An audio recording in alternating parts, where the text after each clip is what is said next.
It's extraordinary. Oh, good, thank and you. I wanted to ask you, I mean, what kind of a daunting task was it to take on someone like Stephen Hawking? Well, I think more daunting for the actors than it was for me. They have the challenge of, in Eddie's case, of approximating an iconic figure that we all know what he looks like and sounds like. Not only that, that's the end of the story. He has to graduate from able-bodied, young student to a sort of increasingly diminished physical person in a wheelchair. But there's a real responsibility that comes with a story like this, and you kind of feel that that's what keeps you both scared and industrious. Yeah. If you have this responsibility to know that you've got to get this right as best you can. Yeah, absolutely. And boy, you hit the jackpot with Mr. Eddie Redmayne. He Didn't is I just? Lucky me, right? extraordinary Yeah. young man. I've been following his career since day one, seriously. And I just don't know how he did it. What impressed you and just surprised you? Well, a lot of hard work. I mean, that's how most of these things work in our business, is that he worked incredibly hard for a long period of time, both on the physical aspects of it and the technicalities of it. He spent time with people who had a version of this illness. He worked with voice coaches and movement coaches, and he had to graduate a performance that starts with someone who can walk and that ends up with someone who can't even speak, let alone walk.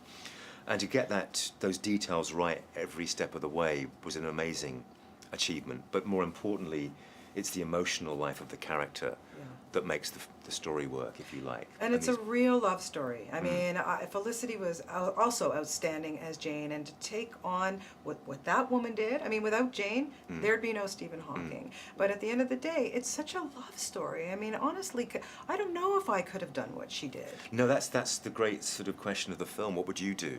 If you fell in love with someone who you were then told they were going to die within 2 years, what would you do? What would your choice be? And her choice is the honourable one. It's to see this through, but she gets more than she bargained for, both for good and for bad.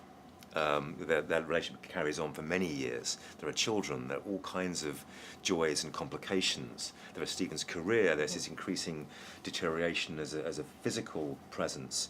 So this is very rich territory for a filmmaker, and I was very drawn to it for that reason. Yeah, and of course having the opportunity to have, pick his brain, have Stephen Hawking right there. I mean, what a brain to pick! Absolutely, absolutely. And Jane too, Yes. Very smart and interesting woman, and as is proved by her life story, which is in our film as well as Stephen's. And Eddie was telling me that he actually gave you the copyright to have his real... He saw the film and said, he gave us his voice, which felt like the best endorsement you could ever hope for, is to offer one of the things he's most known for. We had this sort of version of his voice that worked and it was fine, but his real voice makes a huge difference, and it came as a late flavour to the film, and the film was transformed by using his voice. It became better by using his actual voice. Well, it's amazing. It's really, really wonderful.